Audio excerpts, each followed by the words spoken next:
नमस्कार दर्शकों, जून का महीना चल रहा है और जून की पूर्णमासी लोगों के लिए बहुत ही खास है।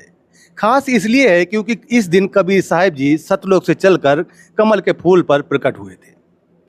कबीर साहिब जी के प्रकट दिवस को लेकर सोशल मीडिया पर प्रचार जोरों शोरों से चल रहा है और वहीं पर कुछ लोग कमेंट करना भी शुरू कर देते हैं। कहते हैं कि कबीर साहिब जी तो एक विधवा ब्राह्मणी से पैदा हुए थे, वो भगवान कैसे हो सकते। कुछ इस तरह से सवाल करते हैं। आज हमारे साथ दो पक्ष जुड़ चुके हैं। एक वो पक्ष है जो संत रामपाल जी महाराज जी के ज्ञान को लेकर और कबीर साहिब जी के प्रकट दिवस को लेकर आपत्ति जताई है, और दूसरा पक्ष वो है जो संत रामपाल जी महाराज जी के अनुयायी हैं, जो कबीर साहिब को भगवान बताते हैं। आइए जानते हैं आखिर सच्चाई क्या है। नमस्कार सर। नमस्कार सर। क्या नाम है जी आपका? मेरा नाम उज्जवल है। सर, आपका संत रामपाल जी महाराज और कबीर प्रकट दिवस को लेकर क्या सवाल है आपका? सर, सवाल ये है कि आप लोग सोशल मीडिया पे अक्सर देख रहा हूँ भगवान भगवान करते हैं कबीर साहब को। उनका प्रमाण क्या है? वो तो विधवा ब्राह्मणी से पैदा हुआ है, उनका कुछ प्रमाण वगैरह देंगे आप कि हाँ वो स्वयं भगवान है? इनका कहने का मतलब ये है कि कबीर साहब जी जो थे वो विधवा ब्राह्मणी से पैदा हुए थे और उनका ये प्रमाण मांग रहे हैं। आइए जानते हैं संत रामपाल जी महाराज के अनुयायी से। ये क्या नाम है जी? मेरा नाम संतोष दास है। हाँ जी, इनका जो सवाल है कि ये कबीर साहब जी जो विधवा ब्राह्मणी से पैदा हुए हैं, तो ये कहाँ तक सच है? ये जो प्रमाण मांग रहे हैं ये तो दंत कथा है। ये ब्राह्मणी से पैदा, विधवा ब्राह्मणी से पैदा नहीं हुए थे कबीर साहब जी।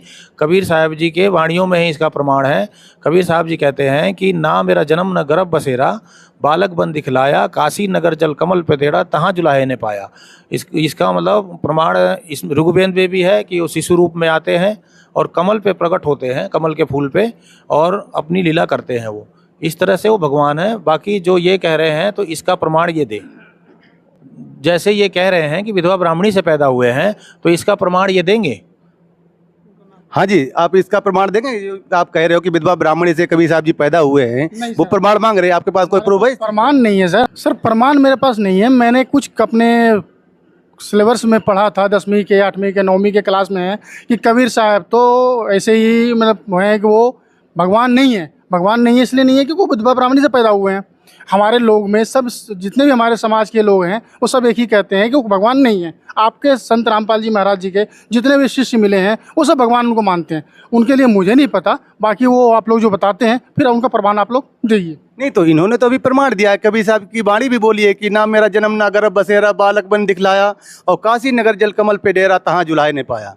इन्होंने तो प्रमाण दिया है। अब वो प्रमाण आपसे मांग रहे हैं कि जो आप कह रहे हो कि विधवा ब्राह्मणी से पैदा हुए थे, तो उसका वो प्रमाण मांग रहे हैं। नहीं, हमारे पास कोई प्रमाण नहीं है। हम तो लोग सुनी सुनाई कहानी को बता रहे हैं, हमारे पास कोई प्रमाण नहीं है। क्या कहना चाह रहे हो? मैं ये कह रहा हूँ कि दंत कथा पे विश्वास ना करें। संत रामपाल जी हर चीज़ का प्रमाण देते हैं। वो कैसे प्रकट हुए, क्या हुआ, हर चीज़ है, वाणियों में है उनके, और संतों की वाणियों में है। हर जगह ऋग्वेद में भी है। वो शिशु के रूप में आते हैं और कमल के फूल पे बैठ के मतलब प्रकट होते हैं। ये सारी कुछ है। ऐसा कुछ नहीं है कि मतलब वो दंत कथा का विश्वास करना ठीक नहीं है। हम लोग प्रमाण के सहित भक्ति करते हैं। देखिए, संत रामपाल जी महाराज के अनुयायी हर चीज़ जो है प्रमाण के साथ ही देते हैं। इन्होंने प्रमाण के साथ सिद्ध कर दिया कि कबीर साहब जी जो हैं वो विधवा ब्राह्मणी से पैदा नहीं हुए थे। भाई साहब इस चीज़ का जवाब नहीं दे पाए। अब देखते हैं इनका अगला सवाल क्या है। तो ठीक है सर, आप जैसे कह रहे हैं कि उनका जब प्रमाण दिया आपने, मैं मान गया। अभी जो आपके प्रोग्राम होने वाले हैं उसमें आप लोग जन्मदिन मना रहे हैं, वो फिर क्यों मना रहे हैं? आप लोग कहते हैं जो जन्म नहीं है, पैदा नहीं है, वो प्रकट होते हैं, तो उनका आप जन्मदिन मना रहे हो, प्रोग्राम जोरों शोरों से कर रहे हो, उसका क्या सिस्टम है? ये भाई साहब, मैं बताता हूँ। हाँ जी बोलिए। ऐसा है, हम जन्मदिन नहीं मना रहे हैं, हम उनके प्रकट दिवस को मनाते हैं। प्रकट हुए हैं इसलिए हम प्रकट दिवस मनाते हैं। इसका प्रमाण भी हमने आपको दिया और इसका हर चीज़ है। ऐसा नहीं है कि हम जन्मदिन मनाते हैं। हाँ जी, जन्मदिन नहीं मनाते। इसका ये और प्रमाण है कि कबीर साहब बोले थे कि मात पिता मेरे कछुनाई, ना मेरे घर दासी, और जुलाहे का सुत आन का है, जगत करे मेरे हांसी। ये भी कबीर सागर के अंदर प्रमाण। इसे क्या स्पष्ट करना चाहते हो? ये सिद्ध होता है कि कबीर परमात्मा का जन्म नहीं हुआ, वो प्रकट होते हैं, उनके माता पिता नहीं है। देखिए, संत रामपाल जी महाराज के अनुयायी जो हर सवाल का जवाब जो है ना प्रमाण के साथ दे रहे हैं। अब भाई साहब से पूछते हैं। हाँ सर, आप जैसे कह रहे हैं कि माता पिता नहीं है या वो जन्म नहीं है, उनका जन्म नहीं होता है, तो उनका माता पिता भी हैं, उनके पास 2 संतान भी हैं, लड़की लड़का। तो सर ये कहाँ से है? इनका कुछ बताएंगे आप? हाँ जी बोलिए। ऐसा है, इसका प्रमाण ये है, पहले भी मैंने एक वाणी सुनाई थी कि ना मेरा जन्म न गर्भ बसेरा, बालक बन दिखलाया, और काशी नगर जल कमल पे डेरा, तहाँ जुड़ाहे ने पाया। इससे ये सिद्ध होता है कि उनका जन्म और गर्भ में कभी नहीं आए, वो प्रकट हुए हैं। दूसरी वाणी इनका ये है कि मात पिता मेरे कछु नाही, ना मेरे घर दासी, और जुल्हे का सुत आन कहाऊँ, जगत करे मेरी हंसी। ये दोनों वाणियाँ ये सिद्ध करती हैं कि ना उनके कोई पत्नी थी, ना ही कोई उनके माता पिता थे। उनके माता पिता जो थे वो कमल के फूल पे नीरू नीमा उनको पाए थे, प्रकट सुबह सुबह गए थे स्नान करने, तो वहाँ कमल के फूल पे वो खेल रहे थे, प्रकट हुए थे, तो वहीं से उनको लेके आए थे, उनका पालन पोषण किया था उन्होंने, ना कि उनके कोई माता पिता था। हमारा प्रश्न ये है, जो उनके लड़का है और लड़की है, वो दो संतान कहाँ से हुए, उस संतान के बारे में भी बता पूछिए ना। हाँ, इनका कहने का मतलब ये है ना कि जो आपने माता पिता का तो बता दिया है, तो उनका कहने का मतलब है कि एक लड़का और लड़की भी थे, तो उसके बारे में आप बताइए। उसका भी प्रमाण ये है कि जो यहाँ दिल्ली का राजा सिकंदर लोदी था, इसको जलन का रोग था, तो ये क्या था कि बहुत परेशान था, तो ये काशी में गया, तो काशी में जा करके रामानंद जी के यहाँ, रामानंद जी इनके गुरु थे, कबीर साहब के मुंह बोले गुरु थे, मतलब मानते थे गुरु, वैसे गुरु नहीं थे, लेकिन उनको गुरु जबरदस्ती कहा गया था। कबीर साहब ने बोला था परंपरा रखने के लिए कि आप मुझे गुरु मान के ही चलूँगा मैं आपको। तो उनको जलन का रोग कबीर साहब ने ठीक किया था।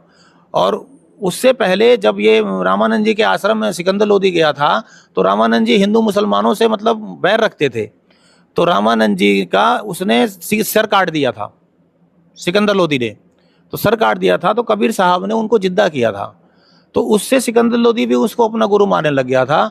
तो उनका एक वो था, क्या नाम है, शेख तके उनका पीर, गुरु पीर था, वो उनसे ईर्ष्या करता था, तो उसने बोला कि मैं इनको जब मान लूँगा कि ये अगर कोई मुर्दा जिंदा कर दे। तो कबीर साहब ने कमाल नाम के लड़के को, जो कमाल नाम का पुत्र था उनका, वो नदी में बहता हुआ जा रहा था, तो उन्होंने वो जिंदा किया था, जिंदा करके उसको अपने पास रखा था। वो कमाल के नाम से उसको बुलाया करते, तो मुंह बोला लड़का था, उनका लड़का नहीं था, वो उनका लड़का नहीं था। ऐसी शेख तकी की लड़की को जिंदा किया था उन्होंने, कब्र से निकाल करके जिंदा किया था उसको। तो इस वजह से वो उन्होंने, मतलब कोई उनकी शादी नहीं हुई, ना ही कोई बच्चे थे, उनके मुंह बोले बच्चे थे वो, और यही प्रमाण है उसका। देखिए, इन्होंने हर चीज़ को प्रमाण दिया है, और ये जो आपने सवाल किया था उसका भी प्रमाण दे दिया है। अब क्या आपका आखिरी सवाल क्या है? बताइएगा। मेरा सवाल है, एक मेरा सवाल बताओ। हाँ जी, हाँ जी, बोलिए, आपका क्या सवाल? कबीर साहब के और भी तो पंथ चलते हैं, 10-12 पंथ चलते हैं, उनमें सबको कोई संत बता रहा है, कोई सदगुरु बता रहा है, और आपके जितने भी अनुयायी हैं ये संत रामपाल जी महाराज के, वो क्या बोलते हैं कि कबीर साहब तो भगवान है। इसका जवाब कौन देगा? एक आपका जो है, जो धर्मदास जी के जो पंथ चले हुए हैं, कबीर पंथ जी, उन्होंने भी उनको संत माना है, उन्होंने भी आपके भगवान नहीं मानते। लेकिन आप कल परसों 2-4 महीने जो भी आसपास से हैं, अभी आप शुरू किए अपना पंथ को, और उसमें भगवान मानना शुरू कर दिए हैं। तो जो हमारे पीछे धर्मदास जी चले हुए हैं, काफ़ी सारे आपके पीढ़ी चल रहे हैं, 10 या 12 पीढ़ी चल रहे हैं उनके, उन्होंने सारों में जितने भी पीढ़ी हैं, सब में उनको संत के रूप में देखा गया है, सब अपने अपने गुरु बनाते हैं, उन्होंने किसी ने भगवान माना नहीं। लेकिन आपके संत रामपाल जी महाराज जी जितने भी शिष्य हैं, सब उनको भगवान मानते हैं। सर, इनका सर कीजिए आप। देखिए, इनका सवाल है कि बहुत सारे पंथ हैं, कबीर पंथ हैं, जो वो कबीर साहब को भगवान नहीं मानते। इनका कहने का मतलब ये भी है कि ये कह रहे हैं कि धर्मदास जी जो जहाँ से बताते हैं कि कबीर पंथ चला हुआ है, वो लोग भी कबीर साहब को संत सतगुरु मानते हैं, भगवान नहीं मानते। कह रहे हैं कि संत रामपाल जी महाराज के अनुयायी जो हैं वो कबीर साहब को भगवान बताते हैं। तो इसका वो जवाब जानना चाहते हैं कि आखिर वो भगवान क्यों बताते हैं आप? ऐसा है, इनके सवाल का जवाब ये है कि कबीर साहब भगवान ऐसे थे, ऐसे मानते हैं भगवान को, कि वो संतों के वाणियों में लिखा है, और खुद इनकी वाणी भी प्रमाण करती है कि हम ही अलग अला हैं कुतुब घोष और पीर, गरीबदास खालिक धनी हमारा नाम कबीर। तो ये वाणी भी सिद्ध करती है कि ये संत सतगुरु नहीं थे, ये भगवान थे, परमात्मा थे।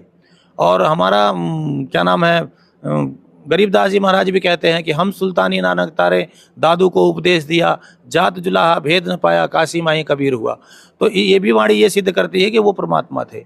गुरु नानक जी को भी मिले थे, गुरु नानक जी भी कहते हैं, भाई सूरत मलुकी भेष, ये ठगवाड़ा ठगी भेष, खरा सियाना भोता बार, धानक रूप रहा करतार। देखो ये करतार बैठा हुआ है। ये सारी वाणियाँ यही सिद्ध करती हैं कि ये भगवान थे, सतगुरु नहीं थे। बाकी मैं बोलना चाहता हूँ, हाँ जी बोलिए, आप क्या कहना चाहते जैसे जो बाइबल है ना, उत्पत्ति ग्रंथ में दे रखा है कि जो परमात्मा ने कह रखा है, उसमें दे रखा है कि उसने परमात्मा ने 6 दिन में सृष्टि की रचना की, 7वें दिन धरती पर विराजमान हो गए। और कुरान शरीफ में भी देख रखा है कि मतलब जो आयत नंबर 52 से 59 में दे रखा है, तो उसमें भी परमात्मा का नाम कबीर, कबीरा, खबीरा भी उसमें भी दे रखा है परमात्मा। मैं भी कुछ बोलना चाहता हूँ सर। हैं? हाँ जी बोलिए सर, आप क्या बोलना चाहते हैं? पवित्र कुरान शरीफ में प्रमाण मिलता है, सूरत फुरकान 25 और आयत नंबर 52 से 59 में, वह परमात्मा कबीर है, वह अल्लाह कबीर है, जिसने 6 दिन में सृष्टि रची और 7वें दिन तख्त पे जा विराजा। और मनुष्य को पवित्र बाइबल में भी उत्पत्ति ग्रंथ में यही प्रमाण मिलता है कि वह परमात्मा 6 दिन में सृष्टि रची और 7वें दिन तख्त पे विराजा और मनुष्य को अपने जैसा बनाया। मनुष्य को बिल्कुल अपने जैसा, यानी कि परमात्मा मनुष्य के जैसा है और 6 दिन में सृष्टि रची, 7वें दिन तख्त पे जा विराजा। देखिए, इन्होंने स्पष्ट कर दिया है कि वो कबीर साहब ही परमात्मा हैं। बाइबल का प्रमाण दिया है, यहाँ तक कि कुरान का भी प्रमाण दिया है और वेदों का भी प्रमाण दिया है, और उसके साथ साथ उन संतों का भी प्रमाण दिया जिनको कबीर साहब मिले थे। अब हाँ, तो अब इसके बारे में आप क्या कहना चाहेंगे? सर मेरा एक प्रश्न ये था, जैसे कि मैंने सुना है कि आपके संत रामपाल जी महाराज जी के जो आश्रम है, वो सब जगह निःशुल्क व्यवस्था होते हैं, खाना पीना का सब, उसमें कोई पैसे नहीं लगते। मगर हमने जहाँ भी पीछे जो में गए हैं दूसरे वाले आश्रम में, जैसे हमारा जय गुरुदेव का आश्रम में गया है, राधा स्वामी वाले पे गए हैं, दंदन सतगुरु का आश्रम में गए हैं, वहाँ पे क्या है कि खाने से लेके पीने तक, रहने तक का सारा जो शुल्क वाला होता है, इतने महंगे महंगे चार्ज होते हैं जो कि आम आदमी को रहने में बहुत तकलीफ होती है, वो जाने में दिक्कत होती है। मगर आपके यहाँ पे सब निःशुल्क कैसे हैं सर, इसका कुछ बताइए सिस्टम। देखिए, ये सवाल उठा रहे हैं कि जो संत रामपाल जी महाराज के यहाँ जो निःशुल्क भंडारा वगैरह होता है, उसके पर ये सवाल उठा रहे हैं कि ऐसा नहीं हो सकता है। इनका कहने का मतलब है कि मैंने बहुत सारे संतों के पास गया हूँ, पंथों में गया हूँ, वहाँ देखा है तो हर चीज़ के पैसे लिए जाते हैं, चाहे वो खाने पीने का हो या ओढ़ने बिछाने का हो, उसके पैसे लिए जाते हैं। तो इनको विश्वास ही नहीं हो रहा है कि संत रामपाल जी महाराज के यहाँ मतलब सब चीज़ निःशुल्क मिलती है। इसके बारे में आप क्या कहना चाहेंगे? इसके बारे में ऐसा है कि संत रामपाल जी महाराज साल में 6 बारी ये प्रोग्राम करते हैं। इसमें अखंड पाठ चलता है और देसी घी का भंडारा बनता है वहाँ पे, और लड्डू ले लो, जलेबी ले लो, चाहे फुल्का राम हो गया, चाहे सब्जी, सब कुछ देसी घी में बनता है। और यहाँ सारा कुछ निःशुल्क है और पूरे विश्व को आमंत्रण देते हैं। ऐसा नहीं है कि किसी एक के लिए या एक संगठन के लिए, ऐसा कुछ नहीं है, पूरे विश्व को आमंत्रण है। कोई भी जाए, कोई फ्री आए, फ्री जाए, फ्री खाए, कोई दिक्कत नहीं। किसी चीज़ का पैसा नहीं लगता। पूरी इतनी बड़ी पार्किंग है, उसका भी कोई पैसा नहीं लगता, सब कुछ फ्री व्यवस्था है वहाँ। किसी भी चीज़ की, चाय लो, बिस्कुट लो, हर चीज़ की व्यवस्था फ्री है। नहीं तो आपने तो कह दिया था उसको, भाई को मतलब इनको कैसे विश्वास हो कि ये सच कह रहे हैं? ऐसा है, देखो इसके लिए ऐसा है कि देखो प्रमाण तो इसका है, मैं छाती फाड़ के दिखा नहीं सकता, इसके लिए साथ जाना पड़ेगा, या तो खुद जा करके देख करके आओ, ये हो सकता है। बाकी हमारे कहने से तो विश्वास मत करो, खुद चल के देख के आओ। लगता है ये सोशल मीडिया पे एक्टिव नहीं रहते हैं, एक्टिव रहते हैं तो इनको सारा कुछ पता। सोशल मीडिया पे टोटल प्रचार चल रहा है, सब कुछ फ्री सेवा है। अगर ज़्यादा है तो, अगर इनके पास पैसे नहीं है तो पैसे मैं देता हूँ किराए के, मेरे साथ चलें, ये मैं वहाँ दिखा के सारा कुछ ले आऊँगा।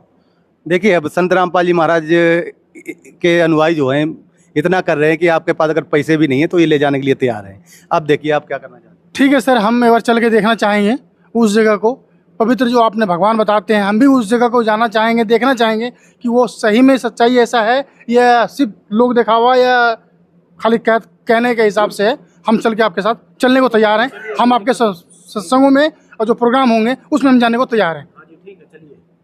बिल्कुल चलिए, सब कुछ।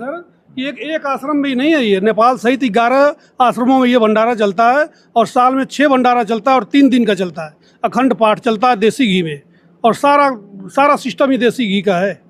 आप चलिए, हमारे साथ चलिए, हम दिखाते हैं आपको क्या है क्या नहीं है वहाँ पे।